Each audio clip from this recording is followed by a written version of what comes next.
Hello, everybody. Welcome back, or welcome to the Sound Mind Strategies podcast. This is episode number 23. Really excited to get into this one. We had a really big topic planned for the week. But after a really good chat with a friend, we decided that we're going to put that one on hold and to dive into something that's really important to us, brings a little bit of uniqueness and a little bit of maybe clarity or transparency, a little bit of better understanding of who we are, what makes up Evan and Anina from Sound Mind. So really excited to dive into this one with you guys, and I think this is going to be a really good topic. We're excited.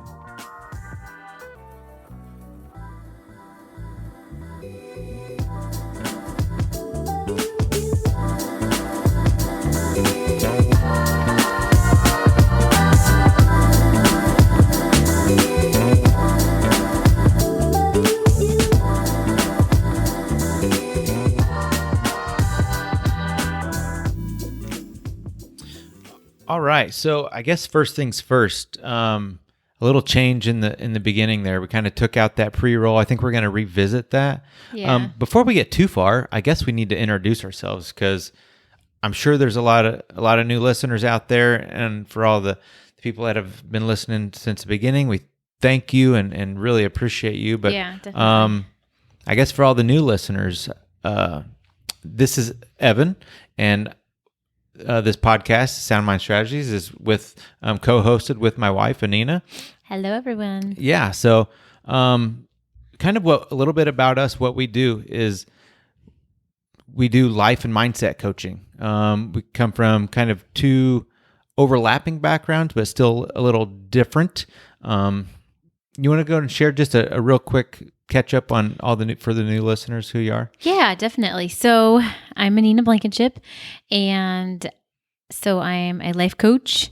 I do a lot of mindset work with folks as well. I'm a licensed clinical social worker, so I can do different types of coaching, do different types of therapies, things of that nature too. We have a side business, Sound Mind Strategies. And then I also work at the Department of Veterans Affairs and work with veterans and do coaching with them there Monday through Friday. Very cool. Yeah. So my background, military beginning, went to work for Class 1 Railroad, decided that was not my thing. And then Anina and I relocated. Now we're in St. Louis. I got my undergrad in exercise science with a concentration in strength and conditioning. And then that was the basis and beginning to my track for sport and performance psychology, a master's program, and hopefully eventually a doctor's program. And then also kind of hitting pause on that for really quick while I go get my certification in life coaching as well. I think it's really important for us to kind of share that certification and then bring our outside perspectives in as well. So mine would be sports psychology, and Anina's would be clinical social work. Right. So I have a lot of boxes checked and a lot of bases covered there. But one thing, so over the weekend, just there's kind of like a long beginning to get into the topic. So like I said in the beginning, we had a lot of notes and a lot of research done for a topic that we wanted to get into this week. But I really thought this was important to revisit, or maybe we haven't visited fully. So I don't think we have. I think it's due time. It's necessary, and it's something that kind of sets us apart and brings a uniqueness to Sound Mind, and specifically us, compared to maybe other coaches and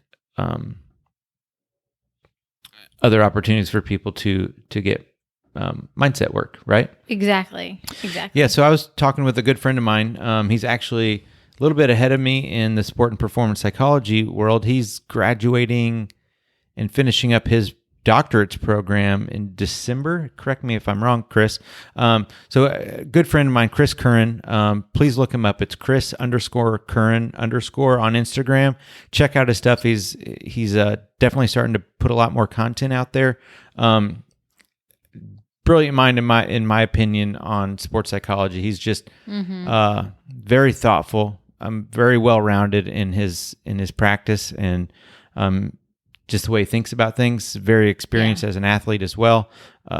So check him out. He's got a lot of great stuff. But anyway, he and I were talking about kind of the overlap of sports psychology and life coaching and how to bring these two into practice, right? The actual application part, the business side of it.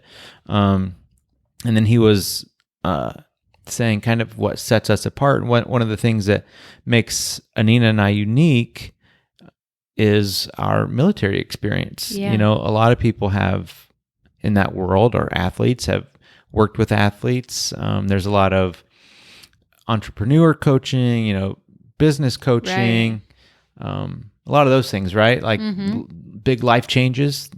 But one of the things that is the military population, reintegrating back into society, PTSD, all these traumas that get brought on. What's it like to, and maybe you don't even bring that, but there's just something about that military experience that just kind of sets people apart from the rest of the population. Yeah, I agree.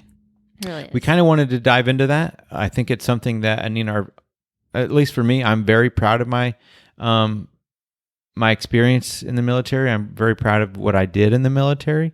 So I'm excited to kind of get into this one.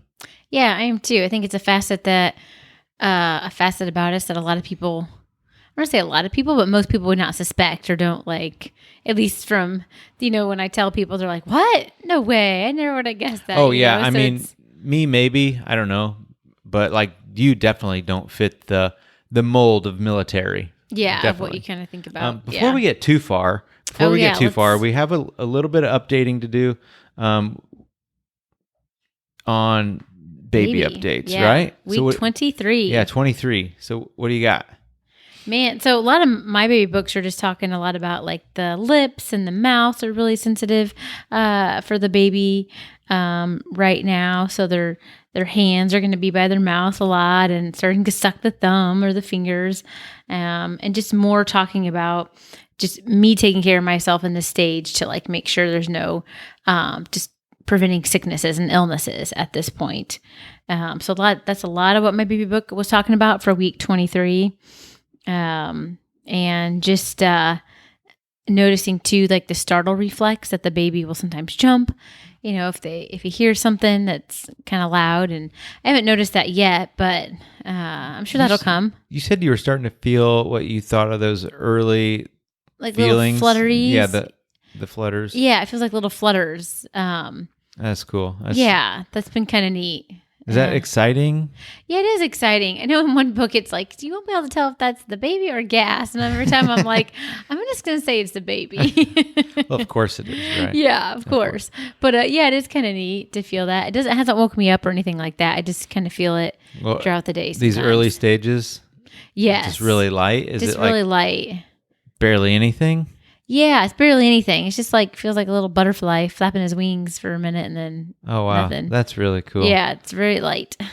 Well, my book, the Dad Hand Guide book, so it just gives a couple little updates on the baby stats. Blood vessels in the baby's lungs are developing as it prepares. That way, you know, it can breathe actually outside the womb. And the baby's starting to add fat. So that's exciting to me because that means the 3D ultrasound's coming soon, and it will actually look like a person. So that's really cool. That's exciting. That is exciting. And then a few updates for mom, few stats for mom. Your appetite is increasing. It's getting hearty, it says. A bit of water retention and swelling in her feet and legs. I don't think you've mentioned anything about noticing any of that. Just like, I remember that one time we were at the gym that morning and we're like, whoa, one ankle looks a little bigger. Okay, yeah, that was weird. It was kind of weird. One ankle. Yeah, I don't know what that was about. Kind of went away though, so I think I'm good there. Yeah, and that your mood is upbeat, even though you're starting to struggle with physical discomforts. Yeah, I will say like tying my shoes is sometimes I'm like, oh my gosh, like I feel like I'm out of breath because it's just leaning over my belly. It's just like, this is so weird. I can't imagine like, having this belly like this all the time. It is kind of uncomfortable. Yeah, that's one of I think we mentioned this maybe last week because I think that's when we really actually noticed it, but it's still continuing to grow at a pretty rapid rate. Is like you definitely have that pregnant baby bump now. Like definitely, it's not the early stage. Like Not the beer belly as much. well, yeah, that's what you described, which I thought was actually kind of comical. But for someone who like despises beer, I know. it's weird. Like obviously this is before pregnancy. But the only beers that you liked, we did this beer tasting and she liked the really light, fruity, citrusy stuff. And then like the really dark, heavy, like one was called like Buffalo Sweat. Like, oh my gosh. Yeah. It just shows my personality. I'm just like one extreme to the other. but that's awesome. That's great. Because Yeah. I liked all the ones in the middle. That's right. So Yeah. we compliment well. Yeah. That's funny. And then do you have your dad joke to Oh, share? yes, I do. This one's actually really funny for me. Okay. Are you ready? Yep. How do you get an astronaut's baby to sleep? Ooh, how? You rock it. Nah. Yeah, I know, kind of lame, good. but I think it's funny. So You okay, rock it. okay, let's get into the real stuff. Let's get into the deep stuff. Now. Okay. Now I want let's to keep do it lighthearted, but I just kind of want to like just really talk about and highlight our experience in the military. Kind of one, how was it for you? Maybe some key experiences. Share or hold back anything. Obviously, you know, like you don't have to like, if anything's hard to talk about, don't worry about it. But I do want to highlight like some of the things that you and me have gone through, which makes us relatable. And to that population, I think, or people might not have any clue what it was like. So maybe, what was it like? What was the experiences? What did you feel? What do you come away with? Right. Mm-hmm. That was several years ago. So how does that impact you now going forward? Kind of thing. Yeah. That'll be good. That'll be good to uncover. Do you want to hit us off? Yeah. Okay. So one of the things like Army National Guard, Illinois, Yep. I enlisted, and just to be flat out honest, what did I enlist for? I enlisted for help with college. Obviously, I love my country and I care deeply about the safety and security of the country. And I wasn't afraid to go do my part, but I mean, my main motivation was, you know, like what year was this? Oh, I don't remember. You joined in like 2002, right? Yeah. So 2001. Yeah. So early, 2000, 2001 is kind of when we were even thinking about it, talking about it. So, well before anything had happened, like with 9/11 and all that. Right. So, that was my main motivation. The Guard was you did your weekends, you did your 2 weeks out of the year. Yeah. And that was your gig. You got some college money for it, and you were there for usually national disasters or anything like that. And okay, awesome. Yeah, I'll do that. Mm-hmm. 9/11 happens and we get called up, right? So one of the things that for me that has weighed heavy on me when I talk about military, people say that the very next question. I don't know if this is true for you, but for me, it was always, what branch? Yeah. And I really struggled for a long time answering that. I mean, I always say Army, but I really struggled for a long time saying National Guard, because I thought I was going to be judged, even by non-military members, non-military people, to say National Guard, because it was like, oh, well, you were just a part-timer. You weren't all in. You weren't fully committed. Mm-hmm. Yes. I don't know, did you have that experience? I totally relate with that. Even now, working at the VA, and veterans always ask, and I tell them, and I say Army National Guard. But at first I used to just like, oh, Army, but then I started thinking, no, Anina, that's what you did. You did the Army National Guard, and there's no shame in that because you played a very important role in your time with that branch of service. So, Yeah. but I do totally know what you mean, because I always felt like people, and I think it's because when I did go overseas, you could hear people would say that sometimes, like, oh, they're just the weekend warriors. They're not practicing this all the time. So, got to watch out for them, because they may not be, Right. up to par on skills or whatever. I mean, Yeah, I definitely think that stigma came more from the full-time military people rather than like just normal non-military I people when agree. in conversation. Yeah. I think non-military were like, oh, that's awesome. Right. What'd you do? Where'd you go? Did you do anything? Yeah. And I think, I think my time actually serving in Iraq is what gave me that. I get the complex. I don't know what, but that apprehension to like to fully, divulge. Yeah. Yeah.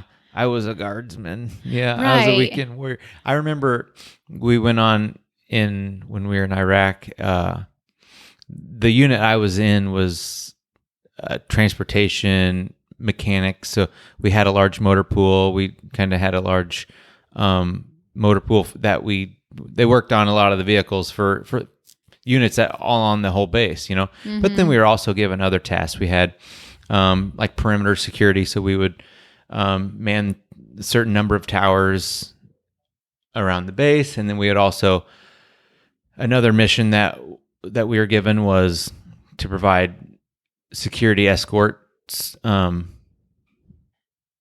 convoys. Mm-hmm. Yeah, so we would take 6 or 7, 8, 9, depending on how big the convoy was, military, like gun trucks, basically. There would be 3 people in a truck, and we would escort anywhere from 40 to 80, 90 trucks with all kinds of goods, from fuel to all kinds of things. So Right. I did pretty much the only things I did were the tower guard duty, and then the last probably 3/4 of our year there, I did the convoy mission. So I was kind of out in it, I would say.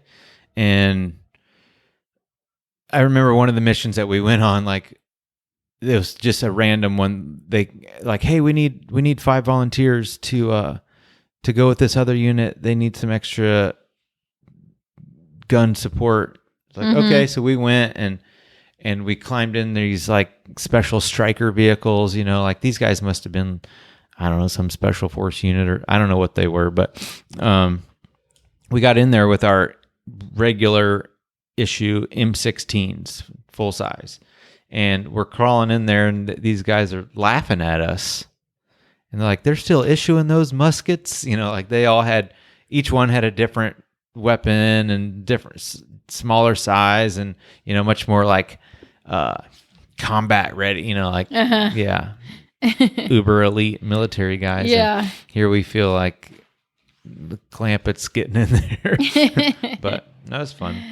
I definitely am thankful for my time, but that was one of the things getting over that. Yeah, getting over that piece, which I totally relate. And I am curious as to how many other maybe guardsmen or reservists feel that way too. That's interesting. Did you guys, any other guardsmen especially, did you have that feeling like when you explain what you did or say what branch you are in? Is there any hesitation to say guard? I know. I'm going to ask some other friends of mine about that, like if they ever come across that. But yeah, so what would you say were like some of the different points perhaps that really shaped, who you are today from your time in serving? Yeah, I think one of the biggest things is one that might get overlooked is being pulled out of normal life for that duration. Is 15 months is from training to serving to demobbing, Yeah. the whole mob process pre and post, and then the actual time in country. Gone from home 15 months. Now,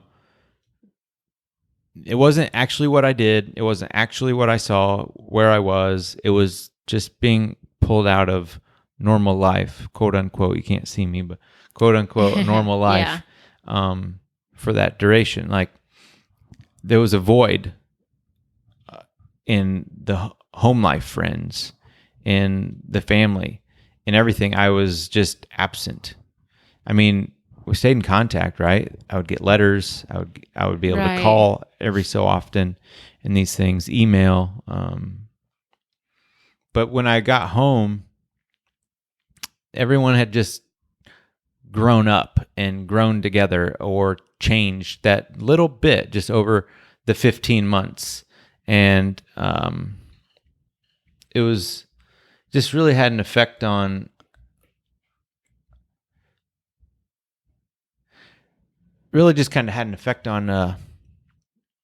my personality, my perception, how I felt like I was received. I'm sure they all loved and cared and received me well, but I just felt different, you know? Yeah, like you'd missed so much, like much had gone by with and literally them it was. I mean, I was different. They Yeah. were different. We had grown apart. Right. And that affected me a lot because now I no longer had a group. I no longer had a tribe. My tribe pre-military had stayed tight, right? A new tribe was formed during the MOB session and during my tour. When I come back, now I'm now again removed from a tribe, and then the previous tribe, not that they didn't accept me, but I definitely lost my spot. I definitely wasn't the same, right? Yeah. We were all different. Everyone had changed Yeah. so much. It's like, now where does this And that was really hard fit? because for me personally, I don't let people in very easy. So to have a tribe, to have that closeness, it just wasn't there. And then I think just through military experience, I haven't really done a lot of deep work in it. I probably should, like in terms of counseling and just talking it out, writing it out. Right. I know that's very helpful, but I haven't done that, and I don't know that I'm reluctant to go there or just focus on other things, but I still just have a hard time in really making deep, like personal connections. I have you, Right. I have some family, but I just like to get busy and focus on business, focus on school, focus on something, right? Yeah. So for me, that's kind of how it has left its mark. Yeah. Can see that. What about you? I know you have had your experience was quite a bit different than mine. Yeah. You wanna share? Yeah. I think from the beginning, it was a part of I joined right after high school, and me and a friend, him and I went in together, and he just one time came home and said, guess what? I joined the military. And I was like, what? I've always wanted to join. So I was like, I'm going to join too then. And so, right out of high school, I went to basic training for that summer, and then started college up that school year, and then went back for my advanced individual training, which was in transportation. And so at the time, there was a sign-on bonus, which I think was like a whopping $4,000 at the time. And that sounded like big money to me. So I was like, sure, I'll do that. And still is a lot of money. But I decided to go with transportation. So basically, I was a truck driver, and I have so much respect. A truck driver. Yeah, I mean, Like not just like a pickup truck, like the big trucks. the big trucks, like the big 5-ton trucks that we're talking like tractor trailer semis. yeah, trucks. like back out of the way because Anina's coming. So it was it was interesting. It was definitely gives me a lot of respect for truck drivers because the time that we did what we were overseas, How many things did you run into? a lot. That's funny. Yeah, Thank you for your honesty. Yeah, I feel like I ran into so many things. No people, but things That we know of. yeah, that I could see. Yeah. But yeah, so I do have a lot of respect for truck drivers because even the time while I was in Baghdad, Iraq, we were on missions all the time, and gosh, I mean, driving is tiring. It just wears on you, like mentally and physically, and I give a lot of shout outs to truck drivers that do it full time, because there was no way.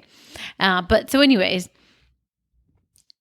so we were a transportation company there, and we were in log-based sites, which is in Baghdad, Iraq, and same kind of thing as you, like the 15 months. Yeah. And yeah, I remember that. Yeah. Yeah. Well, since we've talked, because we didn't know each other. Yeah, we didn't know each other prior. then and there. Yeah. Right. We had a lot of opportunities for our paths to cross, but they just never quite did at that time. But so yeah, we were doing missions all the time on the road, and it was definitely a very I guess just like a very scary time, I would say. Just, day one, we were there 24 hours, and had a mortar come into our base, and one of the sergeants was killed immediately upon impact.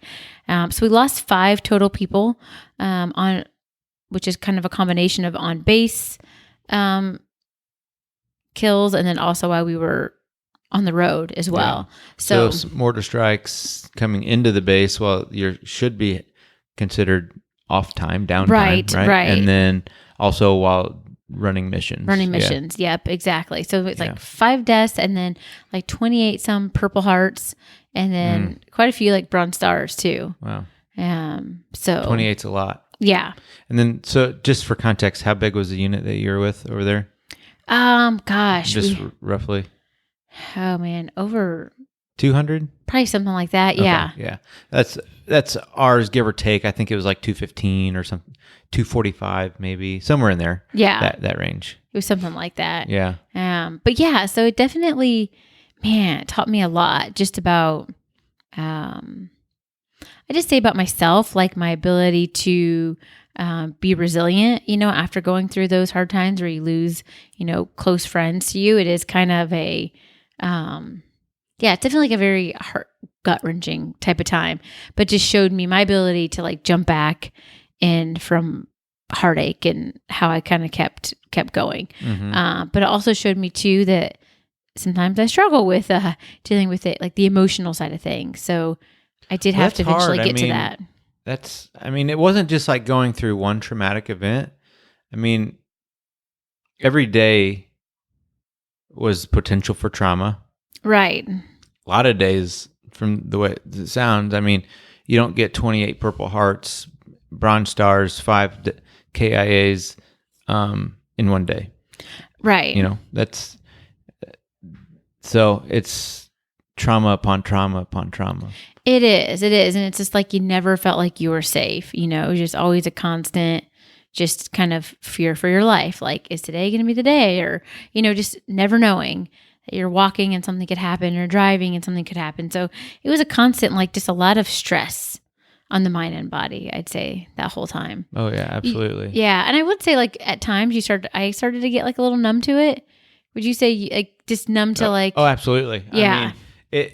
That amount of, we definitely didn't have the numbers that you did, but we did have several Purple Hearts. I don't think anyone was awarded a Bronze Star, but I know a few were put in for them. We had other accommodation medals awarded.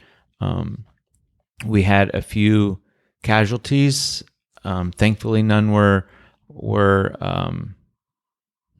fellow soldiers of mine, right. But we did have a few of the guys that we were escorting did lose life. So, but yeah, just to kind of echo what you said, you do grow numb. Like that's the new everyday. That's commuting to work. That's what we did. We commuted all day. Right. Now, granted, our trips were very long. I'm sure yours were too. Oh yeah, several hours. But it's a lot when you're like I had my 21st birthday there, so yeah, it is like, dang, get to see a lot of stuff that you probably typically won't see. Oh that early yeah, on. But same thing. Like you just kind of become hyper vigilant, but at the same time you become very kind of lackadaisical about it. Like you don't, in the effect of like you don't want to put people's life, like you kind of know when to switch off and when to switch on, but like you would think, people when you talk to them about it, it's like you're probably on all the time, and it's like, well, you kind of become numb to it a lot of times. So complacent. Like you had to really watch yourself to not get super complacent. Yeah, it's really hard. But yeah, it showed me a lot too about like friendships, just the value of friendships that you absolutely that you have and that you gain, like these friendships like in a split second, it felt like, just because you're all sharing like so many things together. The laughs, the cries, just everything. And you trust your life to them. Exactly. I mean, it's a different level. Like when I know what I'll do for their life, and I know that I also know 100% that it's reciprocated. Yes. Yeah. I mean, just opening up like that. And maybe that's why it is hard for me to find the level of friendship that I did then coming out of that, because I don't I still take that same idea into relationship, that when I go into a meaningful relationship, with friends, like meeting new friends, and you as relationships grow, it's like, that's kind of where I'm at. Like I'm looking for that. And when I don't feel that being reciprocated, like, I don't know, it's just awkward. Like I know they're meaningful, I know they're deep, but like those are just things that the common person just doesn't think of. Mm-hmm. Not that I'm always thinking about it, but at the same time, it's there. Right. And, that's a thing that I've had to consciously, make that decision before, and understand that like life could be lost here, and go through that mentally, and think about it. Mm-hmm. I don't know. I think it has changed my perception of friendship. It changed my idea of relationship. And then also one of the things that we touched on last week in talking about friendship, was how some of them are for a season. Right. And this is most definitely where that came from for us. Mm-hmm. Do you, I mean, same for you? Yeah. I say us, definitely me. Yeah. And I still, interact with some of the friends that I serve with. But it is different, it's just, you've moved on, you have different lives, and sometimes it feels like that's the one thing that kept you kind of bonded together. And it's like, what do we have without that? And I know there's so much more than just that to these people, and to myself as well. Yeah. And sometimes just trying to like find those commonalities that you have besides just serving in the military together. And how do you keep those relationships strong when now 15 years later, I think that's about right. Mm-hmm. Isn't that right? How do you keep, like, no one's in the military anymore. Pretty much everyone's out that we know. I mean, a couple of the guys that I know are still in, but not many. And how do you keep that relationship strong when like the one thing that we had in common is 15 years ago, and life has definitely gone different directions. Mm-hmm. And I guess it's just kind of finding some of those commonalities, because there's probably more than we know. Mm-hmm. It was just, that was the big one. Yeah. But yeah, so like you kind of asked me like what some of the things that from it as well. I think also like what I gained from that experience too was just being so thankful for the things I did have. You just see a lot of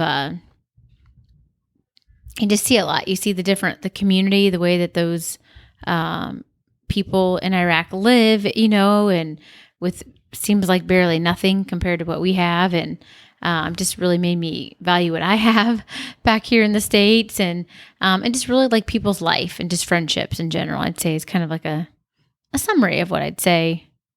No, that's awesome. I think that's really, really cool. One of the things that I also kind of, like you said, you turned 21. I'm a little younger. So I had my 20th birthday over there, and like I grew up so fast. I mean, yes, like I mean, I literally, that grew me up. I don't want to put a number of years on it, but like for me, that matured me so quickly. Like mm-hmm. for a 19 and 20-year-old to every day be thinking about life and death, and is this the day? Like I don't know about you personally, But for me, it wasn't every single day, but there were plenty of days where I was very thankful. I walked away with life, Yes. Like I will say, like I came back with no scratches, no injuries, no issues. But I also had a lot of like pucker factor moments, a lot of thank you Jesus moments. Uh-huh. Right? Yes. Sure. Yeah. Sure. Likewise. Yeah. Definitely makes you mature fast. Oh yeah. I mean, but at the same time, like now, and maybe I can only say this because I'm not coming back with missing limbs or being altered in any way, like burn victim. There's so Right. many things. Maybe I can say that I wouldn't change it for the world because I'm not experiencing any of that. I don't know. I mean, maybe it would change if something was different, but for me now, I can only say with what I know. Right. I'm very thankful that I did go. Mm-hmm. I'm very thankful that is in my life experience. Yes. As am I. I think it like enriches us and just helps us see the world from another perspective, one that we never would have seen without that experience. Yeah. So just to kind of like round this out, like how do you feel? And we don't have to go into any more actual experience if you don't want. If you want to make a connection, then that's cool. But like, how do you feel that your experience with the military, your 8 years with the military, guards time, deployment time, everything else, how do you feel that has helped shape you as a coach more specifically? Sure. I think for me, it helps me see, especially with the veterans that I work with, more specifically too, it helps me just see and understand perhaps some of the different things that they're going through. So I feel like it gives me that little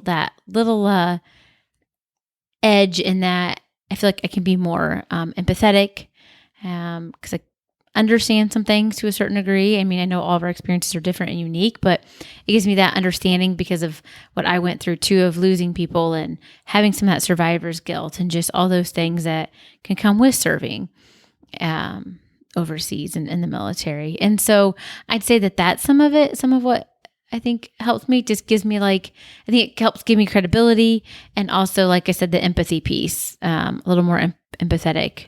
And I think also it just, I guess it just helps me.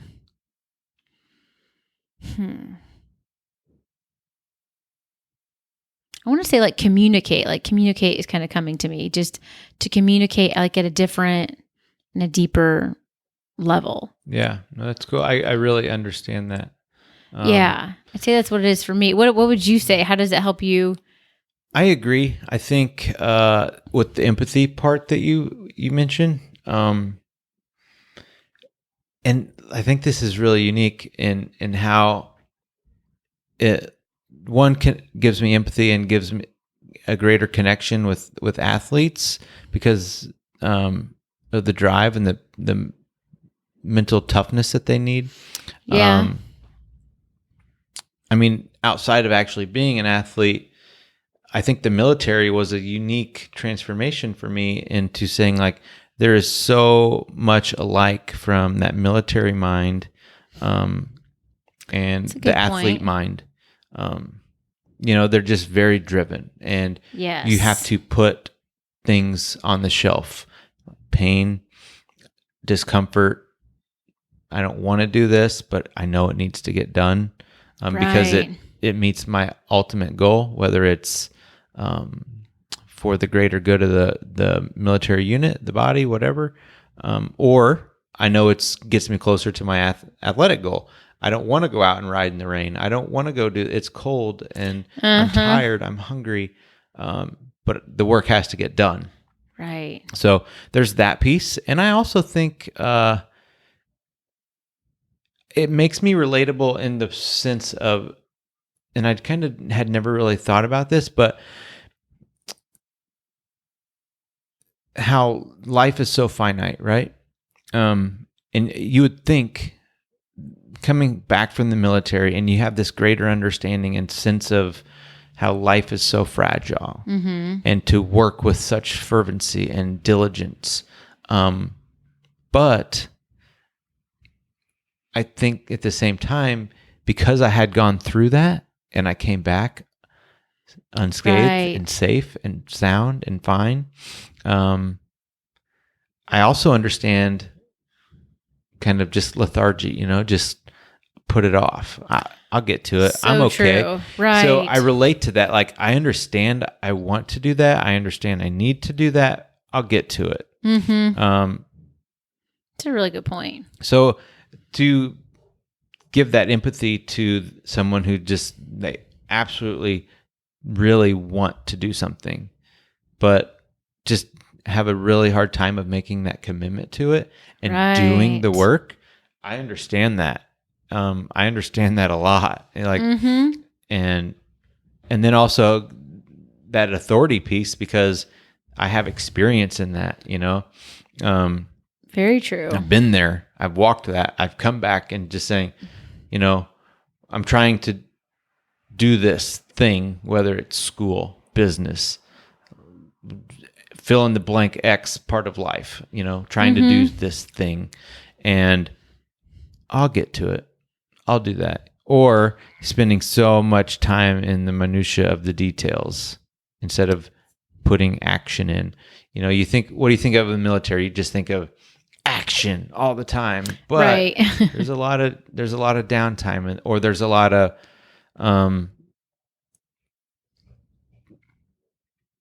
what am I trying to some people are really good at doing the work, and some people are really good at like hiding and not doing the work. right. There's always some of those. Yeah. So thing you're in. I think one of the things it's helped me as a coach is identify people, identify hangups, identify personalities, identify and see through the words to the actual action. Yeah. There's a lot of words get thrown out there that I want you to see and get an idea and a picture of me, but I want to look past all that and just identify what are you doing.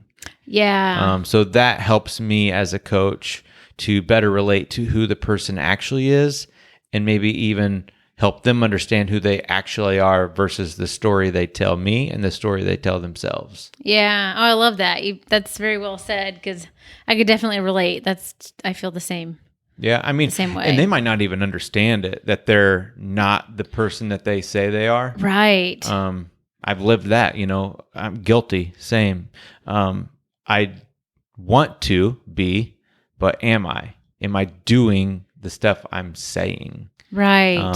So I think having walked that line and then having empathy in that and an understanding in that kind of gives me that's a little piece that gives me something as a coach, gives me a little bit of authority, gives me a little bit of an edge, I'd say. I don't know.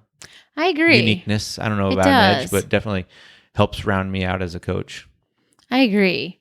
And I think because we have gone through the different things where maybe we've been stuck in life or been scared to move, or the different lies and things we've told ourselves, it's like you said, we can see it in other people more so because we've gone through it and been there. And also I think we can give them a hope that like, it doesn't always have to be this way. Trust me. I was stuck at point A, not having a clue how to get to point B for a long time, but look where I'm at now. You would never believe I did X, Y, and Z when you look at me now. Like, you'd be like blown away. So yeah, I think it does give us that extra edge, like you said. I know, and this is another neat perspective too. Like if we think back, like before going overseas, like think about your early days in boot camp. Week 1, introduction, oh my right? Gosh. I mean, you were an amazing athlete at this time. Like your fitness level was off the charts. Mine was really, really high as well. These are just things that we worked on naturally.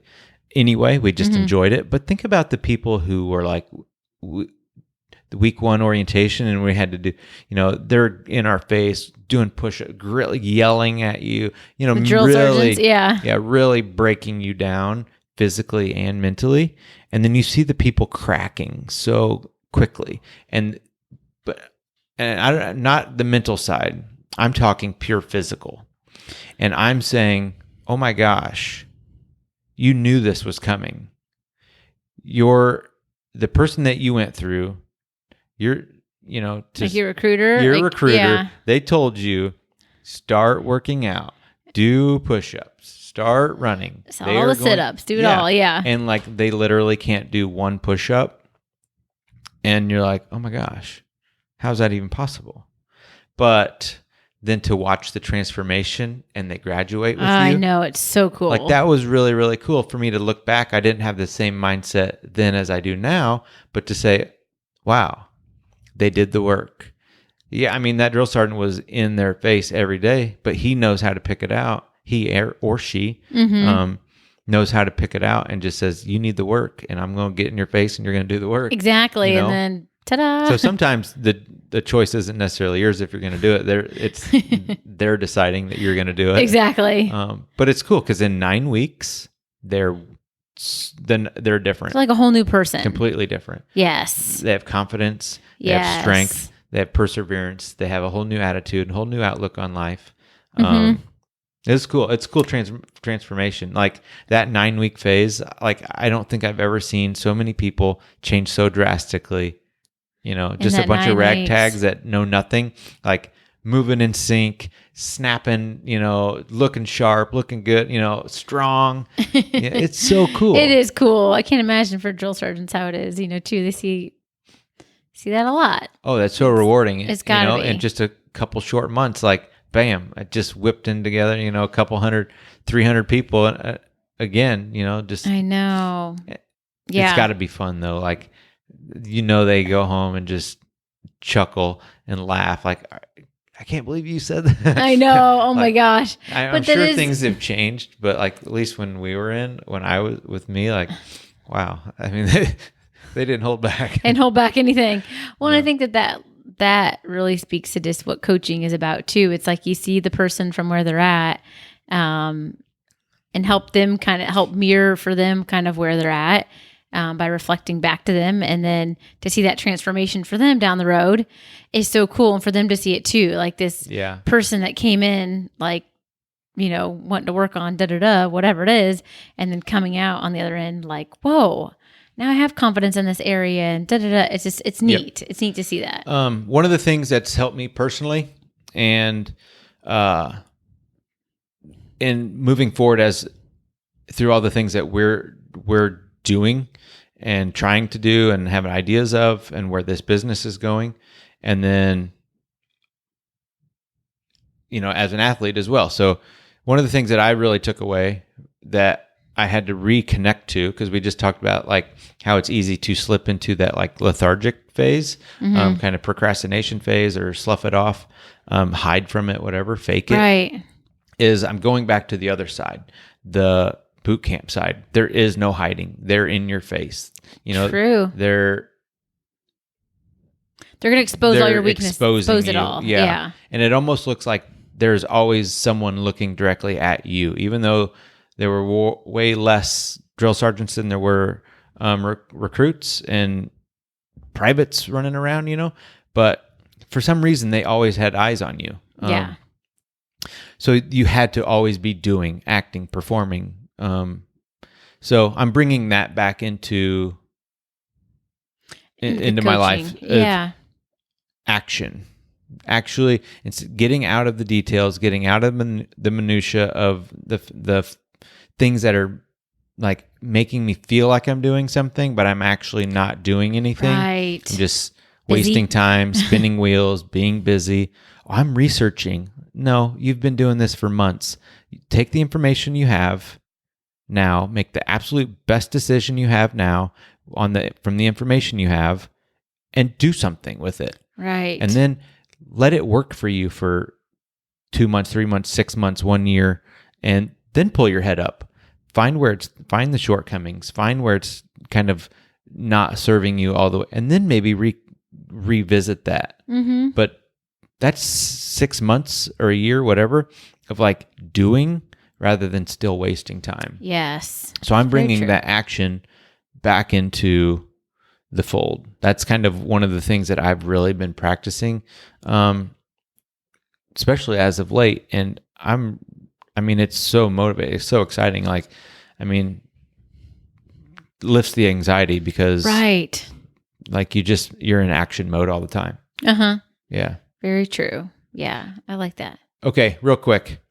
What is one of the funniest things that you can remember about your time in the military? It Oh could my be from gosh. basic training. It can be overseas. It could be just on one of your weekend, whatever, anything. What do you got? Okay. The first thing that comes to me is like the very first day of boot camp, when they're calling everybody's names and, their last names, and they say, "Now everybody raise your hand with your pen in your hand." And everybody's hands are just like trembling, shaking. And I don't know if it's because we just carried this huge load of, it's probably a mix. We just carried this huge, big green bag full of stuff that we were going to need for our time. Huge. And That thing's got to be bigger than you. it when was. It's fully I totally loaded. was. I think I could like step into that bag and you could zip it up and you'd never find me. But that, and along with this, like the nervousness of all these drill Yeah. sergeants yelling at you. But I just remember looking around and I'm like, oh my gosh, like all these hands are shaking right now. And this one was, it wasn't very nice, but it does make me laugh sometimes. And I feel bad for her.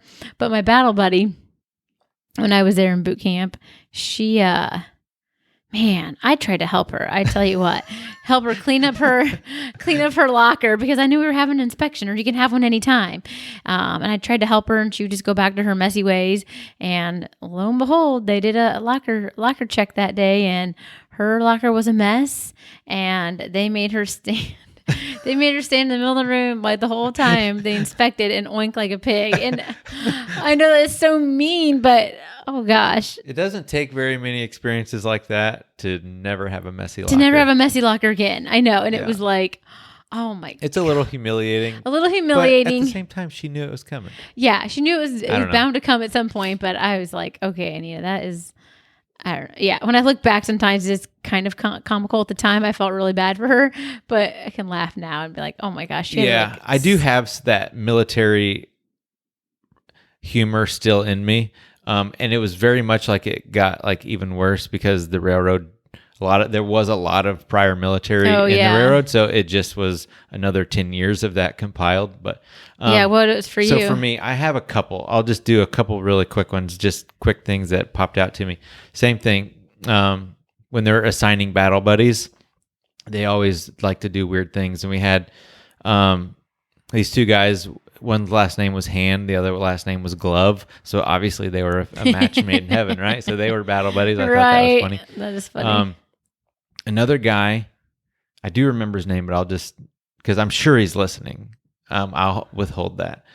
I don't know if he is or not. But anyway, like he had like, instead of all the bags, like we all did too, but there's one guy that shows up with like suitcases.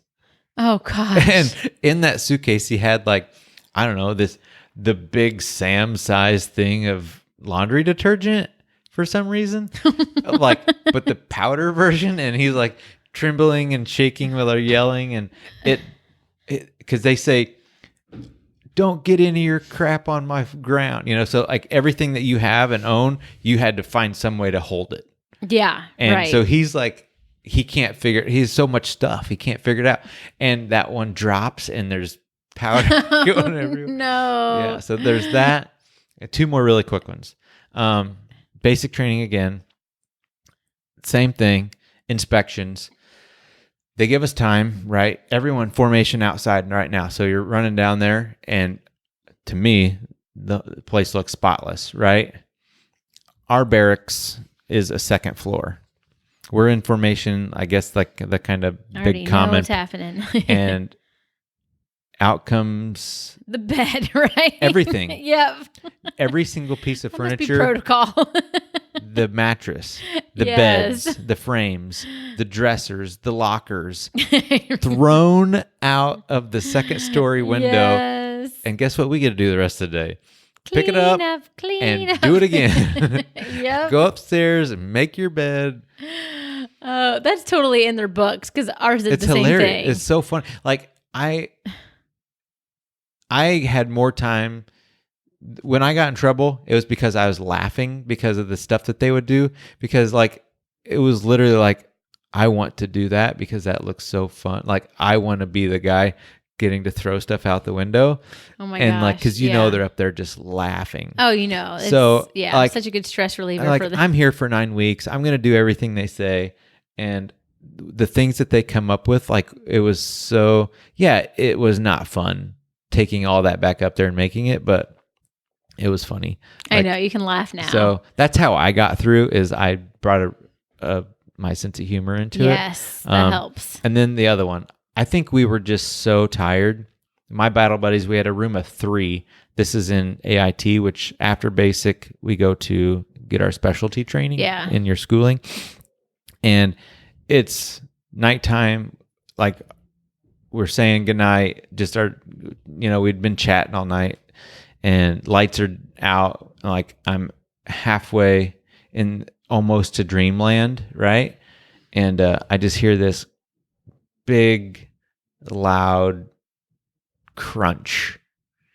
And one of the guys, he just decides to start eating an apple. And it is literally the loudest apple I've ever heard. And then we couldn't sleep the rest of the night. We literally laughed so hard. One, I think it was a partial sleep deprivation. Right. And just tired, physical fatigue. But that was, for me, that was so funny. I don't know why. It's like one of those you have it's to be really there kind of not, but yeah, it was just like, Right.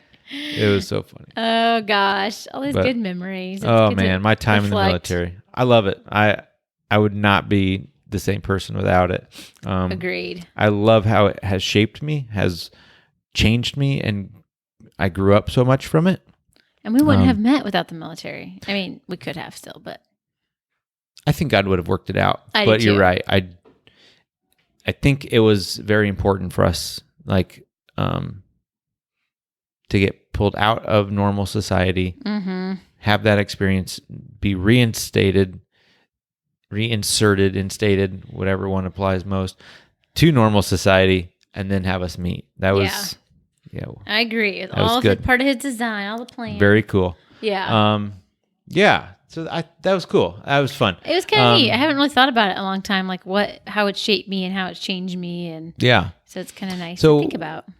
Yeah. I don't know. Did you guys learn anything out of this one? Do you have any experiences with military? Are you military? Yeah. Yeah. The guardsmen, please let us know. Like, did you share that? Did you share that experience of like hesitation to say National Guard? I don't anymore. That's who I am. I'm proud of it. I learned a lot, and I'm not ashamed of why I went that way. I wasn't skating anything. That was kind of my trajectory. I wanted to go to school, and eventually did. Exactly. 15 years later. It's all good. That's just that's cool. Your path. Do you have any questions for Anina and I? We'd love to hear them. We will answer probably most of them, unless you get maybe too in the weeds on some of the military stuff. So please be respectful on that. But yeah, if you have any questions for us on anything that our experiences, or if you would like to chat about it, we're definitely open to it. Definitely. Yeah. If you have any questions about our coaching, mindset coaching, life coaching, do not hesitate. Please reach out. Please feel free. We do offer just an complimentary introductory consultation. Just to kind of see if we're a good fit, Exactly. It's good to see if we're a good fit, and to see, like the why you're wanting coaching, kind of what your vision is for yourself, and kind of the gap. And the gap is to kind of figure out where we can come into play, of like where that gap is from what you're wanting and what you're seeing from yourself, but there's a gap there somehow. So that's kind of what we do in our kind of our consultative calls, kind of figuring that piece out. That first of it. one, right? Mm-hmm. Very good job explaining that. Thank you. Very good job. Yeah. Also, a couple other housekeeping things. Website redesign. We are currently working with someone on that. So stay tuned, and we can't wait to unveil the new one to you guys. As well, we did work out some of the kinks. The audio version only for now is going. We are on YouTube, so you can search us, Sound Mind Strategies, on YouTube, and you can, for now, listen to us there. Video will be coming soon. We're just trying to find the right camera and work out some bugs on that. that end. If you do have any suggestions on that, please fire them at me, and I'd love to chat about that kind of thing, like what works for you or what, because audio and video are definitely not our forte, but I'm trying to learn as fast as I can. What else? Anything else that you kind of got? No, not else. Oh, do you guys like the new social stuff? Have you kind of seen a change? Have you noticed a change? Oh, right. Yeah. That's being taken up by my nephew. He does an amazing job, so give him some props. If you want some contact or help with yours, I'm sure he'd love to help. So I think with that kind of sums up all the housekeeping, all the little things. You can still check out the website now. It's still the current version. And stay tuned for the new one. That's soundmindstrategies.com. Our socials are on there. Yes. You can find us there. You can reach out to Anina and I personally on Facebook and Instagram. So we'd love to continue this conversation with you guys. And one more thing, if you guys would want to be a part of a closed Facebook group where we have we're looking into that. a destination to continue conversation, where it's not just splattered all over publicly, where it is in a closed group with like-minded people, we're definitely thinking about doing that. So we want to make sure that's something that you guys want, that if you would like a place to continue conversation, then we would love to house that for you guys. That would be awesome. We got a lot of cool things in the works, coming up with some courses and some different things. So please stay tuned for that. We'll definitely keep you posted when all that stuff goes live. And I guess with that, we'll just wrap it up. And thank you guys for sticking with us. And we'll see you in the next one. So just remember, move forward in power, love, and a sound mind. Bye, guys.